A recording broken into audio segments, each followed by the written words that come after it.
Well, welcome to the 700 Club. President Trump announced a series of bold economic and political initiatives in Saudi Arabia yesterday. The moves will have a major impact on the region, the U.S., and Israel. Well, this morning, the president met with the new leader of Syria, a former al-Qaeda commander. He encouraged him to join the Abraham Accords. Chris Mitchell reports from Jerusalem. This morning in Saudi Arabia, President Trump met with Syria's new leader just one day after announcing he's lifting sanctions on the country. The move came amidst a flurry of other activity Tuesday when the president signed a deal worth hundreds of billions of dollars with the Saudi kingdom, encouraged the crown prince to recognize Israel, and issued a new warning to Iran. The deals with Saudi Arabia amount to about $600 billion, including a $142 billion arms agreement. At the Saudi Investor Conference, President Trump said he hopes Saudi Arabia will join the Abraham Accords. It's my fervent hope, wish, and even my dream that Saudi Arabia, a place I have such respect for, especially over the last fairly short period of time, what you've been able to do, but we'll soon be joining the Abraham Accords. But it will be a special day in the Middle East with the whole world watching when Saudi Arabia joins us, and you'll be greatly honoring me, and you'll be greatly honoring all of those people that have fought so hard for the Middle East, and I really think it's going to be something special, but you'll do it in your own time. He also criticized the regime in Tehran and blamed it for much of the turmoil in the Middle East.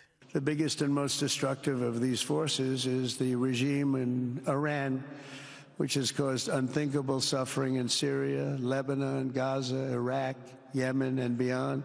And he issued an ultimatum. I want to make a deal with Iran. If I can make a deal with Iran, I'll be very happy if we're going to make your region and the world a safer place. But if Iran's leadership rejects this olive branch and continues to attack their neighbors, then we will have no choice but to inflict massive maximum pressure, drive Iranian oil exports to zero like I did before, and take all action required to stop the regime from ever having a nuclear weapon. Iran will never have a nuclear weapon.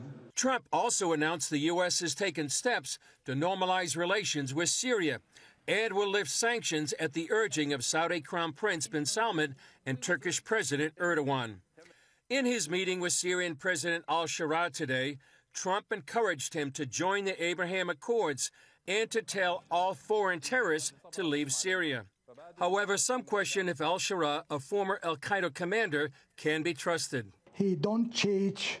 His speak may be moderate, but particularly in facts, he is a radical Sunni man. I talked to people, this radical group, they said we will make our country Islamic Republic. Cito says minorities in Syria are fearful of the new government. We need protection. All these countries supported radical Islam, radical Sunni groups in Syria. We are in fear.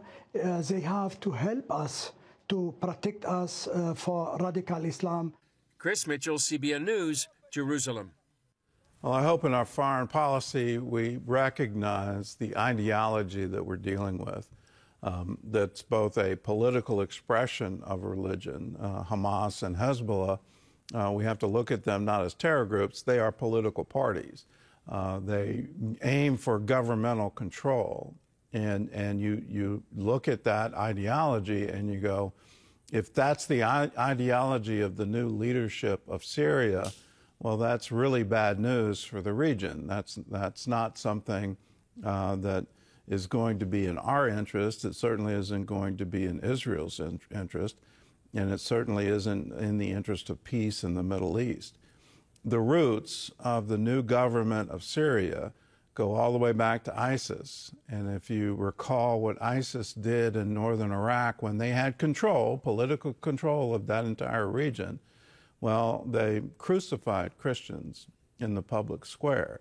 They persecuted religious minorities horrifically. And if you were a non-Muslim woman, it meant you were now their sex slave. These are horrific things that they do. And I do hope and I trust that there's wisdom behind these moves and they really understand what they're dealing with. In other news, the world is still waiting to hear if Vladimir Putin will go to Istanbul for peace talks tomorrow. John Jessup has more on that story from our CBN News Bureau in Washington. John? Thanks, Gordon. U.S. and Ukrainian officials are set to travel to Turkey for the high-stakes meeting with Russia. Vladimir Putin called for the summit, and Ukraine's President Zelensky said he'll meet him there. However, it's still unclear if Putin intends to go. CBN's George Thomas has more from Istanbul.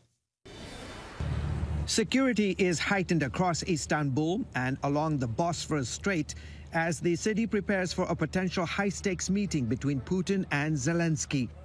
CBN News spoke with Russian tourists Vladislav and Katya, who are visiting the city and hoping their president will finally give peace a chance. I think this is a great chance for our country to resolve this issue once and for all so that it has a good outcome and we can stop this conflict. Some Turkish citizens also urged President Putin to meet with the Ukrainian leader. I'm sure Ukraine is worried about what peace will look like, but that's a better option than war. I welcome Putin coming to my country and meeting with Zelensky. A peace agreement would benefit all parties involved. Putin proposed the direct negotiations in Turkey, and Zelensky said he would meet him there. So far, the Russians have not announced who they are sending, and Zelensky has said he will only meet with Putin. I believe that if Putin does not arrive and play games, it is the final point that he does not want to end the war. If Putin shows up here in Istanbul, it would be a very big move. He has made it very clear he dislikes Zelensky and has even questioned whether he's a legitimate president. The last time these two men met was back in 2019. This would be the first face-to-face meeting since Russia invaded Ukraine over 3 years ago. Turkish President Erdogan, who has agreed to host the talks, says efforts to end the war have reached a turning point. As the only country that has gained the trust of all parties, we have reiterated that we are ready to contribute to these talks and that we will be happy to host them. We see that a new window of opportunity has emerged with the recent developments. Meanwhile, President Trump, currently on a 4-day Middle East tour, floated the idea of diverting to Istanbul. If I thought it would be helpful, I don't know where I'm going to be at that particular point. I'll be someplace in the Middle East, but I would fly there if I thought it would be helpful. Trump, speaking in Saudi Arabia, announced that Secretary of State Marco Rubio will attend Thursday's talks.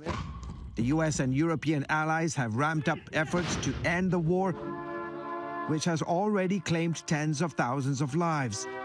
Whether the meeting happens or not, the world is watching. The next steps toward peace may well be decided here in Turkey. George Thomas, CBN News, Istanbul. All right, thank you, George. We'll hear at home. The Supreme Court is set to take on a major case tomorrow. It could redefine the limits of judicial power. The policy in question involves birthright citizenship, but the heart of the case is whether a federal judge has the authority to block a president's executive orders. CBN's Brody Carter explains how the court's ruling could reshape presidential powers for years to come. People that come into our country and they walk in and all of a sudden they become citizens and they pay a lot of money to different cartels and others. In early 2025, President Trump signed an executive order aimed at ending birthright citizenship for children born in the U.S. to non-citizen parents. In response, Washington State's Attorney General and 3 other states sued the Trump administration. We do not have a king. We have a president who must abide by the laws. And if they want to amend the Constitution, there is a process by which to do that.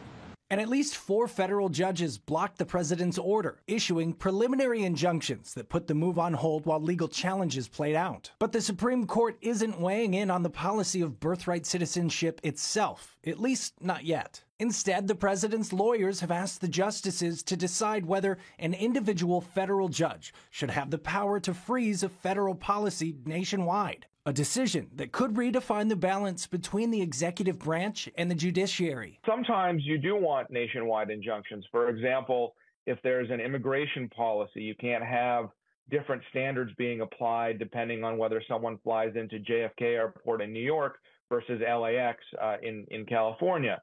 But there have to be procedures in place so that the appeal to the Federal Circuit Court goes up very quickly. Ilya Shapiro, director of constitutional studies with the Manhattan Institute, says the case could redefine how national policies are challenged in courts and how much power a single judge should have. People are saying now that the most powerful office in the federal government is that of a district judge. Justices Clarence Thomas and Neil Gorsuch have called nationwide injunctions legally and historically dubious.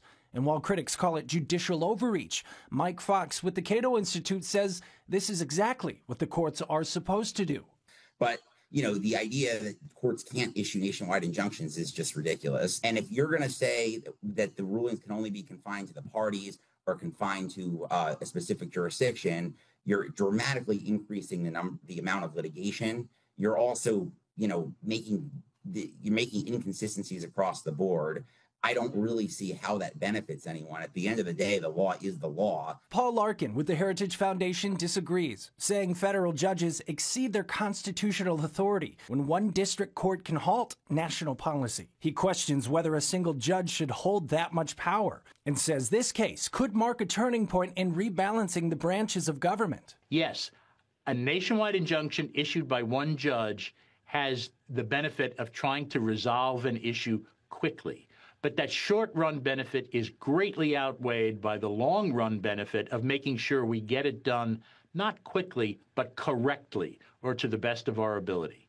As justices hear oral arguments, legal experts are watching to see if the court draws new limits on nationwide injunctions or stand by them as a check on executive power. I'm Brody Carter, CBN News. A pivotal case indeed. Gordon?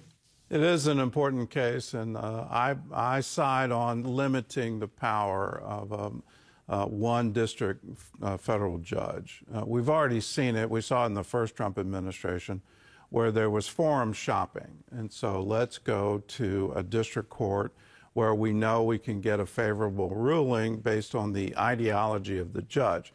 These are political appointments, and so political parties in power select that district judge. And so if you're trying to stop an administration doing an executive order, you go to a district judge who was appointed by a different party and you plead your case. And then if he can issue a nationwide injunction, which happened in the first Trump administration, a U.S. district judge in Hawaii enjoining the administration on immigration policy, not just nationwide, but worldwide. And where is democracy in that? If people are electing candidates who are making specific promises of what they're going to do when they're in office, and that promise, well, I can't really keep it because a U.S. district judge won't let me, doesn't really make sense. So I hope the Supreme Court limits it, but there needs to be a way to sort of fast track these cases. So instead of requiring people to file in every single district, can they have a fast track so that the Supreme Court or the Circuit Court has the ability to rule on the law so that we can all move forward? Here's the strategy, and it's a very interesting strategy. You file in a favorable district, you get a favorable ruling, you get an injunction limiting the power of the executive to do anything, and then you know it's going to take years for an appeal to finally get to the Supreme Court. And in that time, there's only 4 years in a presidency. In that time, you're going to limit their power and their authority. They're not going to be able to do what they promised the electorate when they came into office. In my view, that shouldn't happen in our republic. The executive should have power to act on the promises that they make when they're being elected. If certain things are deemed to be unconstitutional, how can you then fast track to the Supreme Court to say, have that ruling, and that is in accordance with the checks and balances by the framers. But an individual district judge, I don't think they ever envisioned it that way. We'll see. In my view, this is a very important case.